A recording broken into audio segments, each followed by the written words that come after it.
오늘은 주신 에스라서 1장 1절에서 4절 말씀 우리 권사님이 읽어주셨는데 그 말씀을 보면서 역사의 주인 하나님 하는 제목으로 말씀을 드리려고 합니다. 지난 광복절 때에도 제가 이 비슷한 말씀을 듣고 또 이스라엘의 역사의 한 페이지를 들춰보면서 은혜를 나눈 적이 있습니다. 그런데 우리가 인류의 역사 속에서 하나님께서 어떻게 역사하셨는지를 성경을 통해서 볼 수가 있습니다. 우리가 기억하는 것은 성경에 나타나는 나라 가운데 가장 강대국은 바벨론이었습니다. 지금서부터 대략 2600년 전 바벨론이라는 나라가 있었는데 그 바벨론은 그 당시에는 세계의 강대국이었습니다. 그리고 그 나라는 강대국으로 영원히 지구상에 남기 위해서 아기를 낳으면 집어 던져서 놔뒀다가 살아나면 바벨론 백성으로 인정하고 죽으면 버리는, 그래서 강한 아이가 아니면은 안 키운다라고 하는 그런 재밌는 일화가 있을 정도로 강대국이라는 것을 굉장히 많이 강조했던 나라가 바벨론이었습니다. 그 후로 여러분들이 오늘 성경에 나오는 대로 바사라고 하는 나라가 갑자기 일어납니다. 메데 바사라고 이렇게 성경에는 나오는데 그 나라가 페르시아라고 하는 나라입니다. 이 나라가 나타나서 그렇게 강대국이라고 큰 소리를 치던 바벨론을 없애버려요. 그래서 이 메데 바사가 이제 페르시아가 새로운 세계에서 세력을 가지고 등장했다가 그 다음에 여러분들이 아는 대로 예수님 탄생 이후에는 로마 제국이라는 제국이 강대국으로 나타납니다. 그 로마 제국이 이제 나타났다가 없어지고 난 다음에는 세계가 다 새로 편찬이 되는데 몽골의 징기스칸이 나타나서 유럽과 아시아를 온통 다 집어삼키고 세계적인 그런 또 강대국을 만들죠. 그러나 그것도 얼마 가지 않습니다. 그 다음에 독일에 또 히틀러라는 사람이 나타나고 뭐 세계 각국에서 여기저기서 있었던 나라들이 없어지고 새로운 세력이 등장하는 것을 볼 수가 있습니다. 우리가 지금 기억하기로는, 우리가 본 바로는 우리가 살고 있는 이 시대에 1292년에 세계의 가장 강대국이라고 큰 소리를 치던 소비에트 유니온하고 미국하고 두 나라가 좌우를 겨루었었는데 소비에트 유니온이 어느 날 완전히 폭삭 주저앉아가지고 15개의 나라로 쪼개집니다. 이런 역사적인 상황을 우리는 오늘 아침 다시 한번 봐야 되겠다, 그런 생각이 듭니다. 왜 그러냐면 지난 8월 말에 얼마 전입니다. 우리 한반도에서 일어났던 일들을 생각하면서 이런 역사적인 사실 속에서 하나님이 어떻게 개입을 하시는지, 역사의 주인으로서 어떻게 하시는지를 우리가 한번 살펴볼 필요가 있다, 그런 얘기입니다. 오늘 성경 말씀 한번 그대로 한번 다시 보겠습니다. 바사 왕 고레스 원년에, 왕의 이름이 고레스입니다. 고레스 1년입니다. 고레스가 왕이 돼가지고 제일 첫 해에 한 일이 뭐냐, 여호와께서 예레미야의 입을 통하여 하신 말씀을 이루게 하시려고. 여러분, 이 말씀이 굉장히 중요해요. 고레스는 하나님을 믿는 왕이 아니었어요. 하나님이 누군지도 모르는 왕이에요. 그런데 그 왕이 무엇을 이루기 위해서 예레미야서에 예언된 말씀을 역사 속에서 현실로 이루어가기 위해서 고레스가 갑자기 나타나는 겁니다. 그래서 여기 성경에 보니까 바사 왕 고레스의 마음을 감동시키시네 그랬습니다. 하나님께서 전혀 하나님을 믿지 않는 이방 나라의 왕 고레스의 마음에 감동을 주셨다는 거예요. 그래가지고 그가 바벨론을 점령하고 난 다음에 어떻게 했습니까? 온 나라에 공포했습니다. 요즘 말로 말하면 텔레비전에 나와서 전 국민을 대상으로 방송을 했습니다. 또 조서를 내렸다. 글자로 문자로 만들어가지고 또 지역마다 전부 다 큰 사람들이 많이 다니는 길거리에다가 붙이게 했다. 그런 얘기입니다.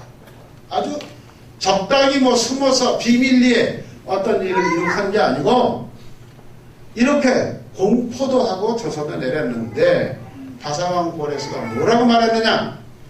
하늘의 하나님 여호와께서 세상 모든 나라를 나에게 주었다. 무슨 말이에요? 바벨론이 제일 강대국이라고 생각하던 시대에 하나님께서는 이 세상의 모든 나라를 나에게 주어서 내가 세계 강대국의 1인자다. 그런 얘기입니다. 주어서. 그래서 하나님 여호와께서 세상 모든 나라를 나에게 주셨고 나에게 명령하여 주셨다. 그러니까 하나님은 엎드려서 기도하는 사람에게만 하나님의 말씀을 주시는 건 아니에요. 하나님은 때로는 필요하면 악한 사람들의 마음속에도 하나님의 명령을 내려주신다는 거예요. 그래서 나에게 명령을 내려주시는데 그게 뭐냐 하는 거죠. 유다에 있는 예루살렘 성전이 70년 전에 바벨론에 의해서 완전히 파괴되고 지금은 사람도 살지 않는 그런 폐허된 땅이 되어버린 지가 70년이 되었습니다. 그런데 하나님께서 고레스의 마음속에 네가 점령하는 바벨론이라는 나라에 가거들라면 거기 있는 이스라엘 사람들을 다 바벨론으로 돌려보내라. 그 이유는 성전을 폐허가 된 성전을 건축해야 된다. 그렇게 해서 예루살렘 성전을 건축하라고 자기에게 하나님이 감동을 주셨다는 거예요. 그래서 이 사람이 하는 얘기 보세요. 이스라엘의 하나님은 참 신이시라. 정말 많은 신이 있다고 생각하던 그런 시대에 이 믿지 않는 왕의 입을 통해서 이스라엘의 왕은 정말 참 신이다. 너희 중에 그의 백성된 자는 다 유다 예루살렘으로 올라가라. 그래서 여호와의 성전을 건축하라. 예루살렘에 계신 하나님이시다. 근데 이런 거는 좀 한계가 있죠. 그 당시에는 하나님은 예루살렘만 계시는 것으로 생각을 했다는 거죠. 그런데 4절 말씀 또 보세요. 그 남아있는 백성이 어느 곳에 머물러서 살든지 이스라엘 사람들이 바벨론 땅 어느 곳에 살든지 그곳 사람들이 마땅히 은과 금과 그 밖에 물건과 짐승으로 도와줘라. 이 사람들은 지금 예루살렘에 가서 예루살렘 성전을 짓고 그 성전을 짓고 나면 금도 필요하고 은도 필요하고 목재도 필요하고 돈도 필요하고 모든 게 필요하다. 여기서 예루살렘까지 가려고 그러면 싣고 갈 오늘날 같은 기차가 있고 자동차가 있던 게 아니잖아요. 짐승이 필요하다. 여기 바벨론에 살고 있는 이웃 사람들은 그 모든 것을 다 도와줘라.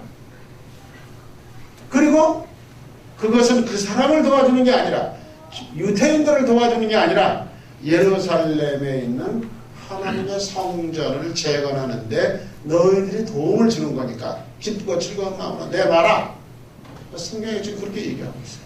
이게 고레스가 하는 얘기예요. 이때 그러면 먼저 1절에서 뭐라 그랬습니까?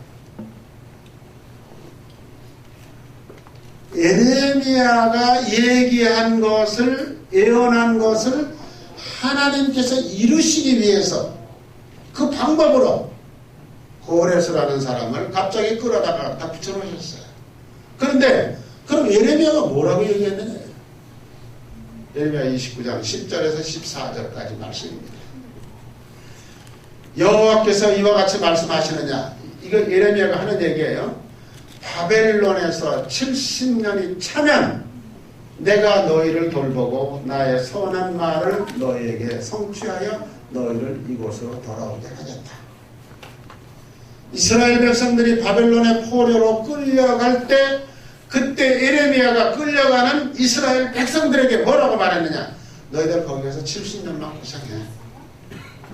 그러면 하나님께서 다시 이 땅으로 돌아오게 해주신다고 말씀하셨다.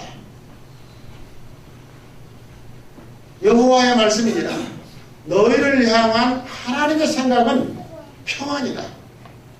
너희들 바벨론에 가서 70년 동안 죽도록 고생시키려고 하는 그런 하나님 아니다.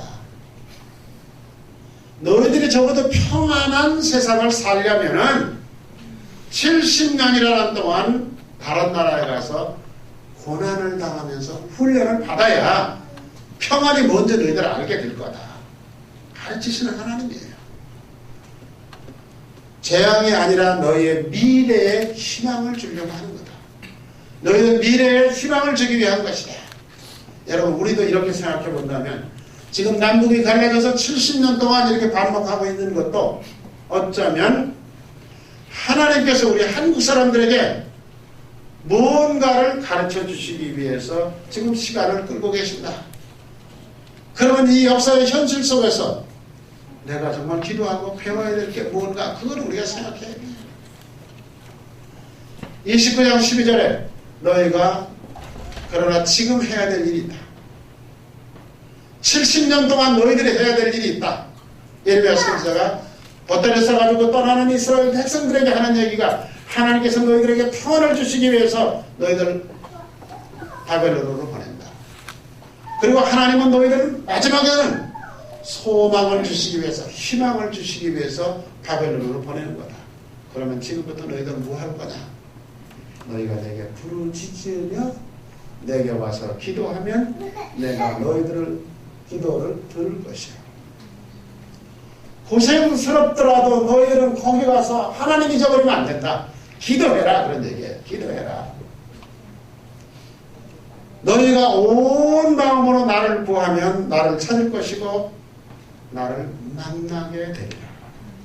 여러분, 이 말은 12절 13절 말은 지금 남북 통일을 소원하고 있는 우리들에게 하나님께서 하시는 말씀이에요.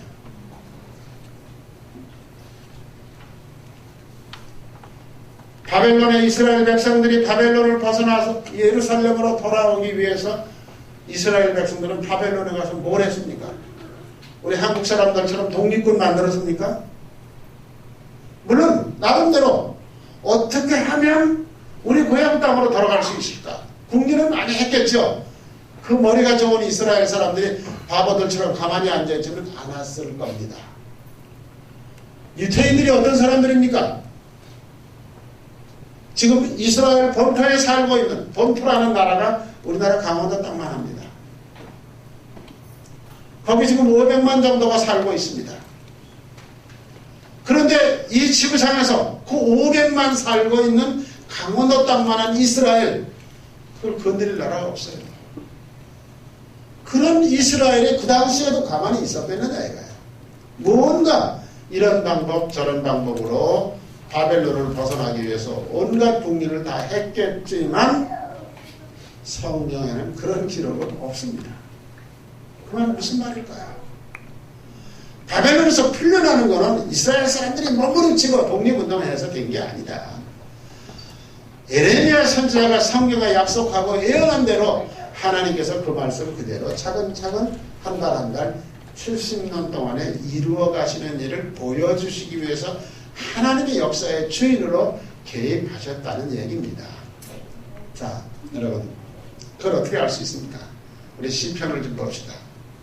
시편 126편 1절에 보면은 이스라엘 사람들이 뭐라고 말하느냐 그러면, 우리가 바벨론에 가서 포로 생활을 하다가 돌아올 때 갑자기 고래 수박이 나타나서 너희들 너 고향으로 돌아가, 이렇게 말할 때 우리는 꿈꾸는 것 같았다 그랬습니다. 꿈꾸는 것 같았다는 말의 의미는 뭘까요? 전혀 생각해본 적도 기대해본 적도 없는데 갑자기 어느 날 내가 절망적인 상황에 놓여있지만 꿈속에서는 놀랍게 하늘을 날아다닐 수도 있습니다. 그러니까 지금 우리가 이렇게 갑자기 해방이 돼서 본국으로 돌아가라고 어떤 임금이 나타나서 가라고 소리 지르면서 도와주라고 그러면서 갈 길까지 다 마련해주고 예루살렘 성전 건축할 자재까지 다 싸주는 이런 일을 가만히 생각해보니까 이건 꿈이다. 이건 사람의 힘으로 되어지는 일이 아니다.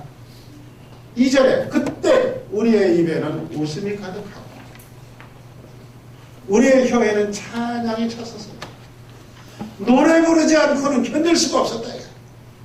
이렇게 갑자기 꿈꾸는 일 같은 걸 당했는데 어떻게 노래 부르지 않고 춤추지 않고 가만히 정신나가처럼 사람처럼 서 있을 수 있겠느냐, 그런 얘기예요. 여러분, 그 다음 말이 더 중요해요. 그 이웃에 있는 여러 나라 사람들이 뭐라고 말을 했느냐. 여호와께서 그들을 위하여 큰 일을 행하여 주셨다. 여호와께서 그들을 위해서 큰 일을 행하셨다. 여기까지는 여러분, 우리가 이미 광복주의자 같은 제가 우리가 독립군을 만들어서 광복을 한 것도 아니고 우리가 무슨 똑똑해서 세계서가 나가서 막 팔복 자살하고 해가지고 세계 사람들이 깜짝 놀라가지고 독립을 시켜준 거 아니잖아요. 하나님께서 미국이라고 하는 강대국을 동원해서 우리나라에게 해방을 주신 겁니다. 그때 서양에 있는 많은 나라들이 그렇게 얘기했겠죠. 여호와 하나님께서 코리아를 위해서 놀라운 일을 지금 행하고 계신다. 왜? 아시아 지역에 있는 모든 나라들은 다 그 덕을 보는 나라들이니까. 어쩌면 유럽이나 미국에 있는 모든 사람들이 하나님께서 아시아에 있는 모든 국가들을 위해서 큰 일을 행하고 계신다. 아마 그렇게 얘기하지 않았을까, 그런 생각이 듭니다. 여러분, 이 일이 뭡니까? 아까 말씀드렸지만 1장 1절에 예레미야의 선지자의 말이 응답되기 위해서, 이 선지자의 말 예레미야 25장 12절에 있는 말씀 아까 읽어드렸습니다. 70년이 끝나면 내가 바벨론의 왕과 그의 나라와 갈대아인의 땅을 그 제약으로 말미암아 벌하여 영원히 폐허가 되게 하리라. 지금까지 세계 강대국인 바벨론, 그 나라를 내가 없애버리겠다. 폐허가 된 땅으로 만들겠다. 하나님이 성경에 예레미야 선지자를 통해서 이렇게 약속을 해놓고 계십니다. 내가 그 땅을 향해서 선언한다. 예레미야가 모든 민족을 향해서 예언하고 이 책에 기록한 나의 모든 말을 그 땅에서 임하게 하리라. 여러분, 하나님의 말씀이 응답되기 위해서 하나님은 바벨론을 초토화시키시고 고레스라고 하는 왕을 세워서 역사의 물꼬를 움직여가는 것을 우리는 이 성경의 역사를 통해서 배워야 됩니다. 그리고 이건 지나간 날에 재미있었던 한 얘기가 아니고 이 역사 속에서 현재를 살고 있는 나에게 하나님이 주시고자 하시는 말씀의 의미는 뭘까? 우리가 이걸 생각해야 돼요. 아, 그 고레스왕 참 멋있는데, 아, 그 예레미야 선지자 신통방통한데, 여기서 끝나면 그것은 아무것도 아니라는 거예요. 의미가 없는 거예요. 이 고레스왕과 예루살렘, 바벨론 포로로 풀려나서 예루살렘으로 가는 이스라엘의 역사의 과정에 하나님은 우리 한국 사람들에게 지금 뭘 가르쳐 주려고 하는 것일까? 나에게 주시는 메시지는 무언가? 오늘 아침 우리가 그걸 배워야 돼요. 자, 제가 다시 한번 설명합니다. 고레스 왕이라고 그러는 사람은 페르시아의 초대 왕이야. 메대와 바사를 통일해가지고 페르시아라는 나라 이름으로 나중에 바뀝니다. 그리고 이 사람이 나중에는 인도까지 점령을 해요. 바벨론 다 먹어치우고. 그러니까 오늘날처럼 세계 지도를 놓고 점령하는 거 아니잖아요. 그 당시에는 뭐 어느 나라 땅이 어디가 붙었는지도 알지도 못하던 시절인데 땅끝 쳐들어가다 보니까 한 인도까지 간 거예요. 그러니까 그 나름대로는 하나님께서 온 지구상에 있는 모든 것을 나에게 맡겼다. 이렇게 고백할 수 있을 정도로 막강한 세력을 가지고 있었던 거죠. 근데 그 에스라 1장을 보면은 바벨론이 예루살렘을 함락할 때 많은 예루살렘 성전에 모아두었던 그릇을 다 가져갔다고 그랬어요. 바벨론 사람들이 이스라엘 사람들만 데려간 게 아니에요. 에스라 1장 7절에서 11절에 보면요. 금으로 만든 대접 접시 30개, 30개. 은으로 만드는 그릇 1000개. 그 다음에 금대접 30개, 은대접 410개, 숫자까지 다 나와요. 그 외에 은과 금으로 만드는 그릇 1000개, 도합 5400개, 이렇게 나옵니다.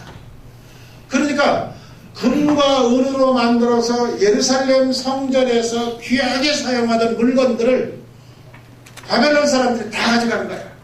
다 가져가서 자기네 창고에다, 왕실 창고에다 보관하고 있었어요. 어디 팔아먹지는 않았으면 다행이죠. 근데 그때 고레스 왕이 창고 문 열어! 내서 세봐! 5,400개입니다. 이거 이스라엘 사람들 가져가라 그래. 여러분, 이런 일이 세상에 어디 있겠어요? 저 집으로 가져가는 것도 아니고 이스라엘에서 가져온 거니까 이스라엘 사람들 갈 때 다 가져가라고 줘라. 이렇게 해서 셀스바살이라고 하는 그 이스라엘 사람들을 데리고 가는 책임자한테 불러가지고, 야, 이거 5,400개 그릇 네가 다 어떻게든지 가져가. 주었다는 거예요. 그게 에스라 1장 11절에 나옵니다. 금, 은, 그릇이 모두 5,400개라. 사로잡힌 자를 바벨론에서 예루살렘으로 데리고 갈 때에 셀스바살이 그 그릇들을 다 가지고 있다. 여러분, 남의 나라에 살면서 이런 어려운 일을 당하는 중에도 또 이렇게 재밌는 일도 있는 거예요.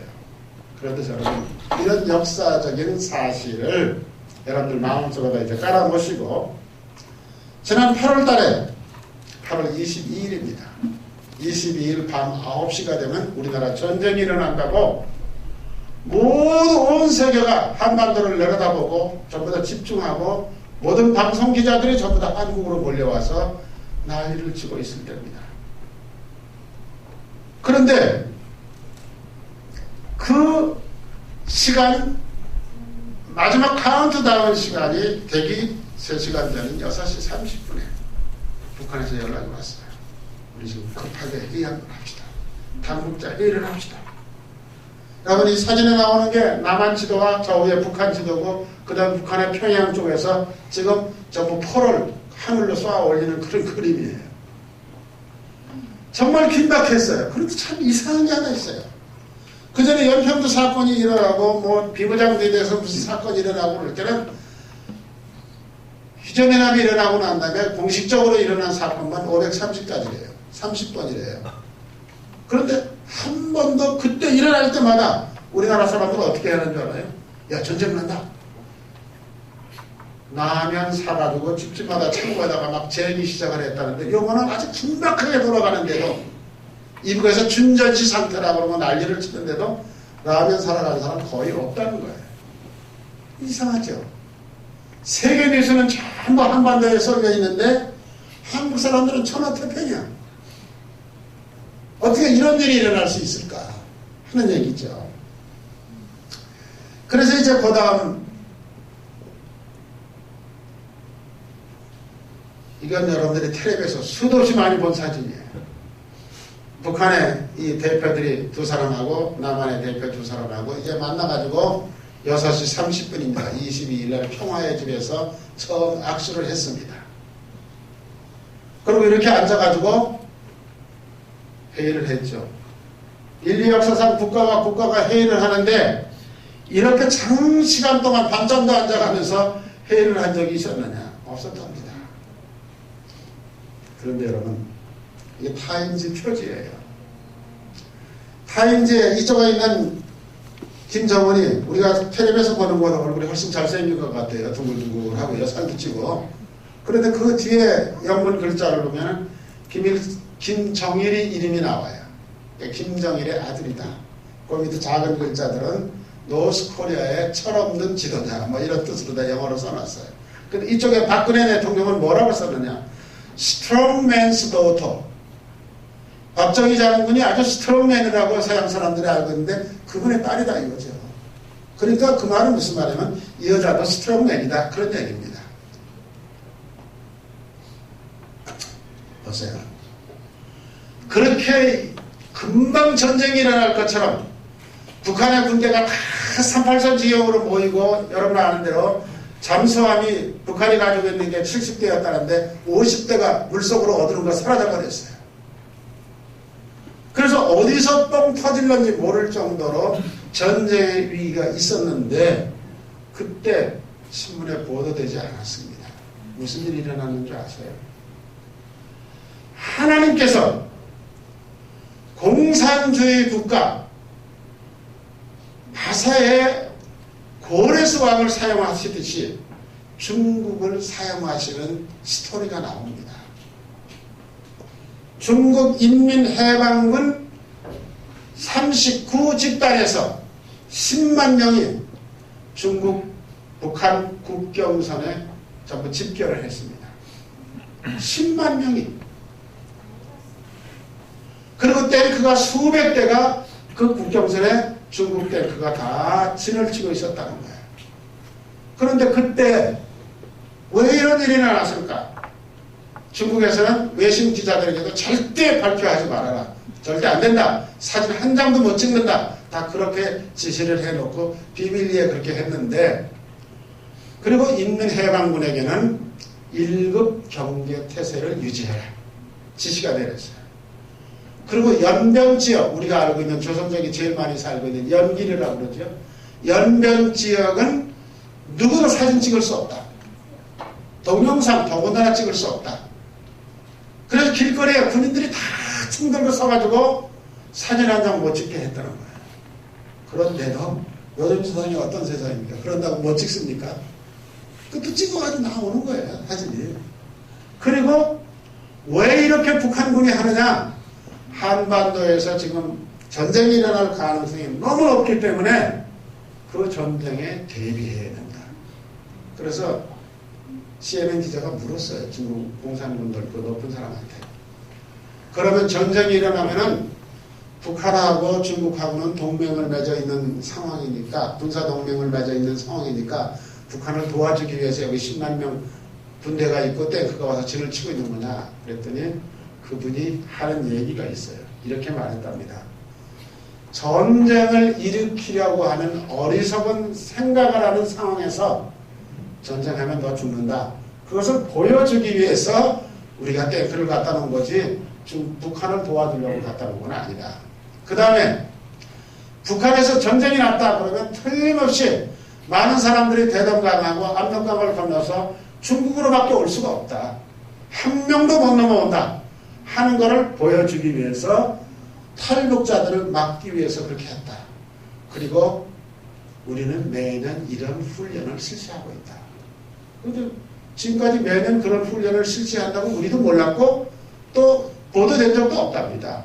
근데 그 사람들한테 그렇게 말한다. 이거 우리 남한에서 뭐 시키절보 미국하고 우리 한국군하고 훈련하고 그럴 때마다 매년 북한에서 뭐라 그러면 이거 우리 매년 하는 행사인데 왜 그러느냐. 그런 거하고 똑같은 거죠. 자, 연길에서 사진을 한 장도 못 찍는다고 군인들이 총 들고 지키고 있었는데 미국 기자가 연길 한 복판을 지나가는 탱크를 다 사진을 찍었어요. 찍어가지고 인터넷에 올려놨습니다. 이 연길 도시 중심으로 저 뒤에 계속해서 탱크가 따라옵니다. 이렇게 해가지고 전부 다 중국, 북한 국경선 지역에 가서 다 배치가 됐다는 거죠.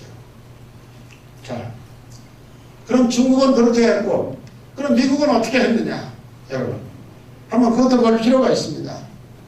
미국에서는 F-16 전투기 12대를 미국에 있는 거를 갑자기 출동시켜가지고 우리나라 수원 밑에 있는 오산 비행장으로 가지고 왔습니다.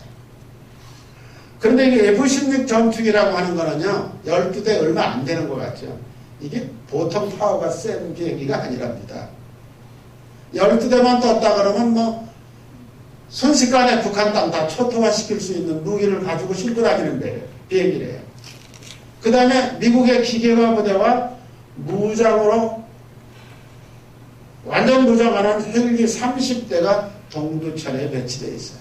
이건 탱크가 몇 대 왔다, 뭐 군인이 얼마 왔다, 그건 말하지 않더라고. 그런 건 다 비밀이기 때문에. 그 다음에 북한에서는 잠수함 50척이 땅속으로 물속으로 들어갔는데, 북한에서는 14척이, 미국에서는 14척을 일본 앞바다에다 갖다 다 배치를 시켜서 물속에다 감춰놨어요. 그런데 북한이 가지고 있는 50톤이나 되는 잠수함이라고 그러는 거는 다 옛날 거. 몇 시간 있으면 땅으로 올라왔다 또 내려가야 되는 거. 이 미국이 가지고 있는 잠수함은 사이즈도 엄청나게 크지만은 2달, 3달 동안 물속에 있어도 아무 끄떡도 없는 그런 잠수함들입니다. 이렇게 배치가 되어 있으니까 이거 어떻게 되는 얘기예요? 금방 전쟁이 일어난다는 얘기죠. 이런 것을 우리가 볼 수가 있습니다.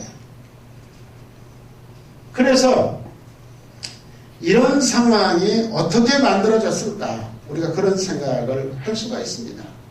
그런데 재미있는 거는요. 벌써 2009년에 10월 달입니다. 미국하고 중국하고 군사 전문가들이 어디서 모였는지 모르는데 비밀리에 모이고 회의를 해서 이런 결정을 다 해놨답니다. 6년 전에 지금부터. 언젠가 한반도에서 위기 상황이 일어날는지도 모르니까 그렇게 일어날 때 미국은 어떻게 하겠다. 너희 중국은 이렇게 해달라. 두 나라가 서로 벌써 적대국가처럼 있으면서도 세계 평화를 위해서 우리가 이렇게 해야 된다고 약속을 했었대요. 그 약속대로 이루어진 거예요. 이런 문제를 놓고 여러분 정치하는 사람들은 나름대로 뭐 어쩌고저쩌고 설명을 합니다. 군사 전문가들도 또 텔레비전에 나와서 채널 A 뭐 하고서 맨날 이 상황은 뭐 어떻게 되는 거다 하고 설명을 하고 뭐 나오지도 않은 얘기를 가상으로 자기들이 설명합니다. 정치평론가도 마찬가지고 북한 문제 전문기관 학자들도 각 대학의 북한 문제 대학원 교수들이 뭐 텔레비전에 쉴 새 없이 나와가지고 이런저런 얘기를 많이 하고 있습니다. 그건 그 사람들이 보는 관점입니다. 그렇다면 8월 25일 남북대화가 43시간 만에 회담이 타결됐습니다. 그래서 국민들이 조금 이제 지금 현재를 안심하고 있는 거죠. 군사 전문가들이나 정치가들이나 정치평론가들이나 북한 문제 연구가들이 하는 얘기하고 전혀 다르게 저는 생각이 좀 다릅니다. 우리는 이걸 뭐로 봐야 되느냐? 신앙적인 관점에서 봐야 됩니다. 신앙적인 관점에서.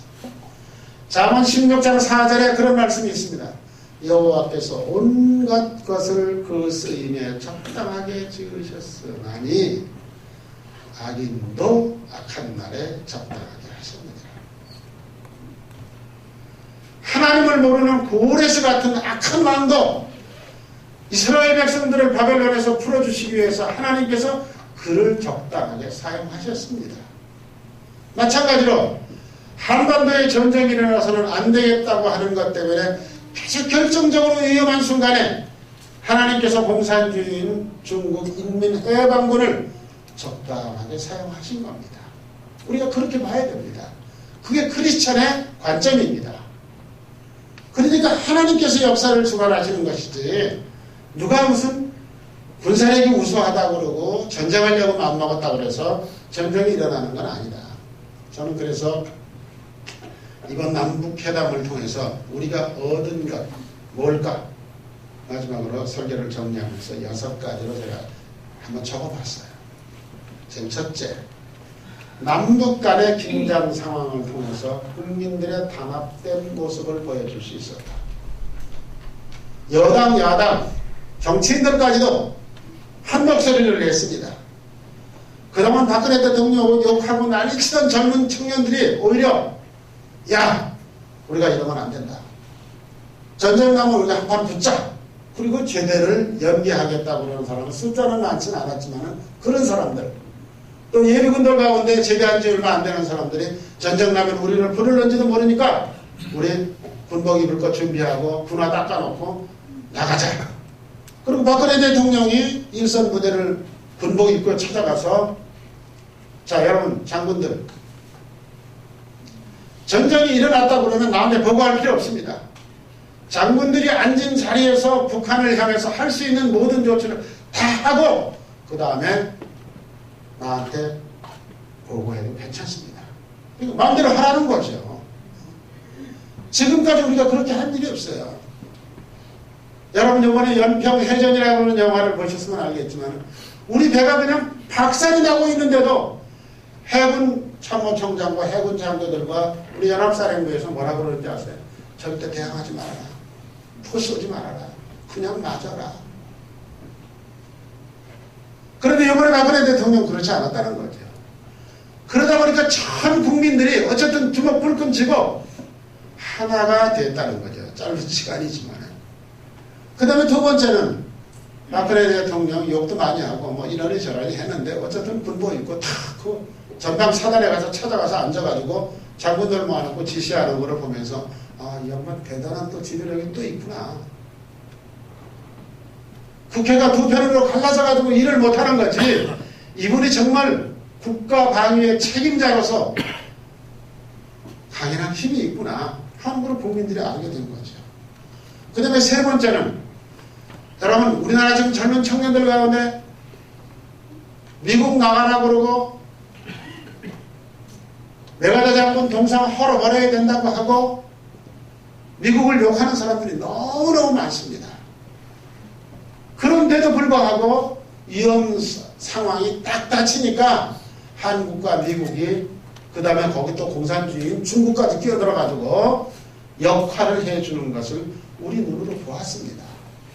그래서 우리는 결국은 우리나라가 언젠가 통일하고 전쟁하지 않고 이기기 위해서는 미국도 필요하고 중국도 필요하구나 하는 것을 국민들이 깨닫게 됩니다.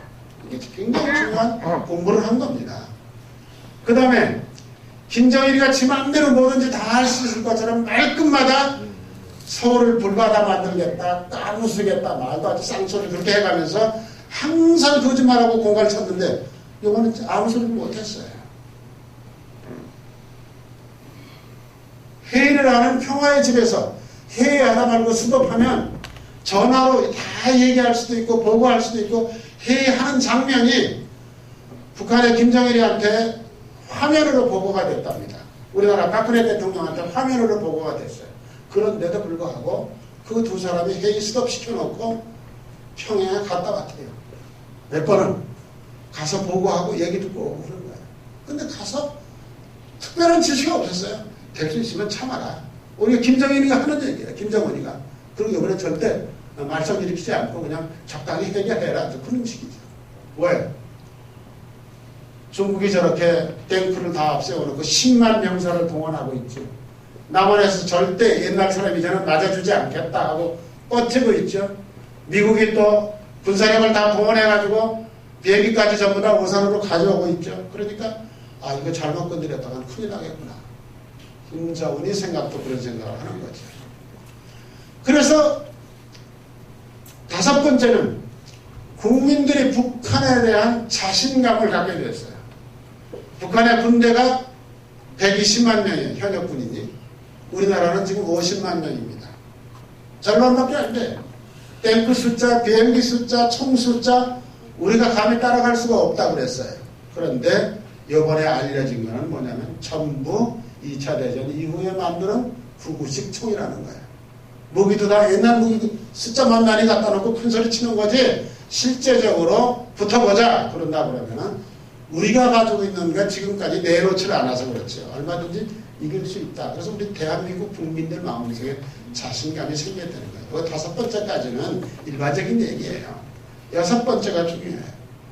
우리 기독교인들은 그런 지금 1번, 2번, 3번, 4번 이런 것만 보는 게 아니라 여호와의 말씀이니라 너희를 향한 나의 생각은 평안이요 희망을 주는 것이라고 그랬어요. 아하, 우리 역사 속에는 하나님이 계시는구나. 우리 크리스찬들은 이거 생각해야 돼요. 지금 기독교가 조금 사람들한테 외면받고 있는 것처럼 얘기는 들리지만은 아니에요. 우리가 그래도 우리 대한민국을 지켜주고 우리 크리스찬들이 정신 바짝 차리고 기도하고 있는 한 하나님께서는 우리에게 평안을 주시고 희망을 주시는 얘기로구나. 그리고 하나님께서 뭐라고 말씀하셨어요? 너희가 내게 부르짖으며 내게 와서 기도하면 내가 너희들의 기도를 들어주겠다. 그럼 우리는 어떻게 해야 돼요? 이제부터 우리는 기도해야 돼요. 여기 근데 기도는 뭐라고 되어 있어요? 너희가 내게 부르짖으며 그 다음 말 들어보세요. 내게 와서 그랬습니다. 내게 와서라는 말 무슨 말일까요? 교회에 모여서 기도하라 그런 얘기예요. 우리가 이제는 교회에 모이기를 힘쓰고 모여서 하나님 앞에 온전하게 기도해 나갈 때 하나님께서 우리의 역사에 개입하시고 우리나라의 평화 통일을 언젠가 이루어 주실 것이다. 그러고 나서 지금 박근혜 대통령 어제 그제 중국에 갔다 오고 난 다음에 상황이 아주 갑자기 막 그냥 일사천리로 지금 바뀌고 있어요. 어떻게 바뀌는지 내일 모레가 어떻게 되는지 알 수 없어요. 그러나 우리는 분명히 어떻게 바뀌든 상관할 필요 없습니다. 우리가 할 수 있는 일은 온 마음과 정성을 다해서 하나님 앞에 부르짖고 기도할 것 뿐입니다. 자, 여러분 이런 마음가짐을 가지고 기도하시는 일에 최선을 다해서 우리나라의 미래의 모든 문제를 하나님께 맡기시기를 부탁을 드리겠습니다. 잠깐 기도하겠습니다. 하나님 감사합니다.